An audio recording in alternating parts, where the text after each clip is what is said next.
It was a year of ups and downs in Supervisor Dave Roberts' office. Supervisor Roberts is here to talk about all of that and more. Thank you so much for being here. Glad to be here. Well, let's first of all address basically what happened last year. A lot of attention on your office. We had a more than $300,000 settlement from former staffers who accused you of abusing your power, complained about the work environment. How are you moving on from all of that controversy that existed? You know, last Tuesday I celebrated my 3rd anniversary as the 3rd District County Supervisor. We've had a year of successes. We had some turnover with the resignation of my Chief of Staff, but for the last 9 months I've had a Chief of Staff that has brought in a team second to none. We've had really a year of accomplishments, and I'm so excited to talk not only about what we accomplished last year, but what we really want to focus on in the coming year. And some, with all of that going on, we're calling for your resignation. You are not stepping down, correct? There's no reason to step down. You know, I am the 3rd District County Supervisor. The voters chose me to be there. I believe, from what I am hearing, they're very pleased with my performance. You know, I'm giving them real solutions to real problems, and that's what they wanted their supervisor to do. Many people have said, we haven't missed a beat. We continue to serve the people each and every day. With that now a few months behind you, is it hard at all to focus on the priorities in your office? It's never been hard to focus on the priorities because I know clearly why the voters put me in office in the first place.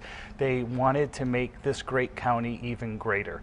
And when I went to the County Board of Supervisors, I said I wanted to focus on enhancing our mental health services.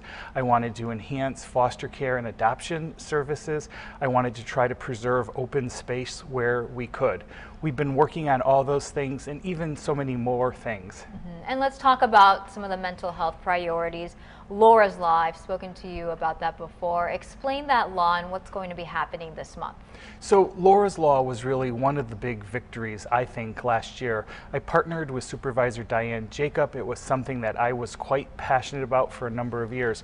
What the law says is, and it was originally passed in 2002 in the state of California, and each of the 58 counties had the option whether they wanted to implement it or not. But what it is a tool for families in a toolkit of choices to try to get help for a loved one that has mental health issues. I was just talking to a woman in my district just the other day, and her brother just passed away, and she called me to thank me for implementing Laura's Law. She said it won't help her family, but she knows it will help other families. The way the law works is that a family can petition to have a loved one brought before a judge, the black robe effect they call it, to try to compel that person to get the help they need. Specifically how we're implementing it, we just issued the contract after request for proposals. So the contract has been let to a contractor that will implement it now. We're hoping in the next few months it will be out and actually be in operation. And we believe it's going to really add to the options that families are going to have that have a loved one affected by mental health issues. And not everyone has been open to it. It's been a very long process to get to this point. Why such a delay?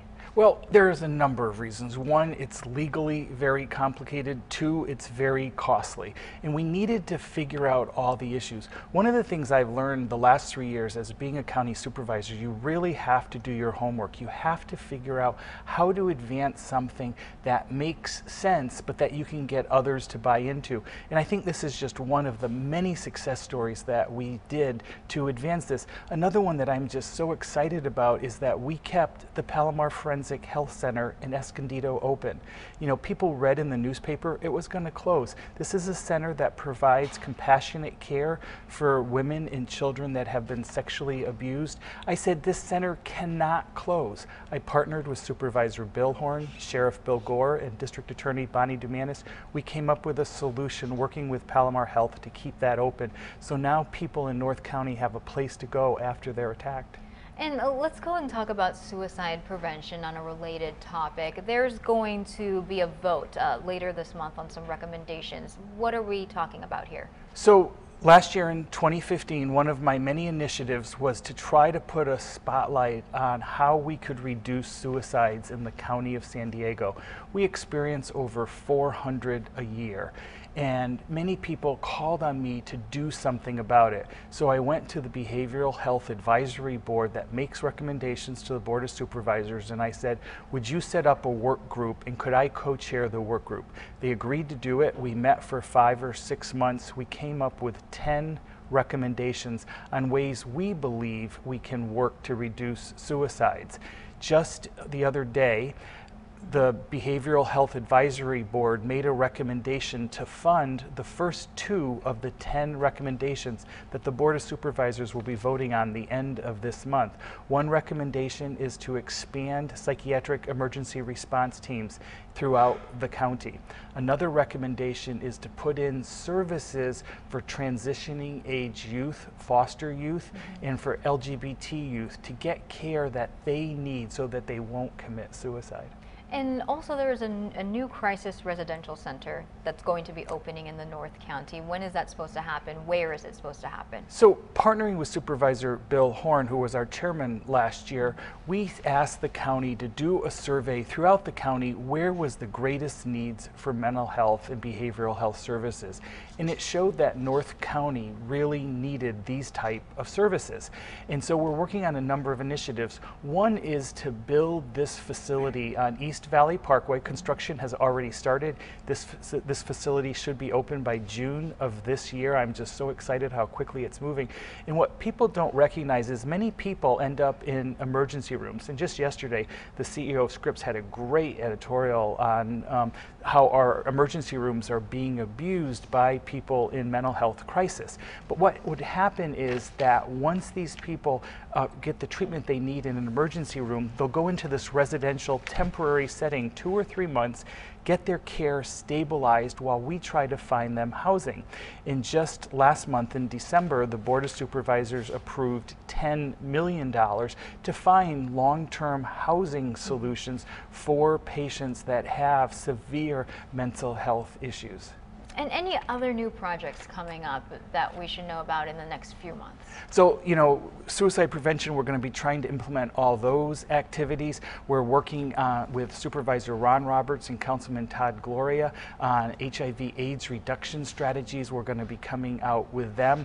We're working on a park up in Escondido. We're working on saving Webb Lake and Rancho Bernardo, fire protection in Scripps Ranch. So we've got a number of issues.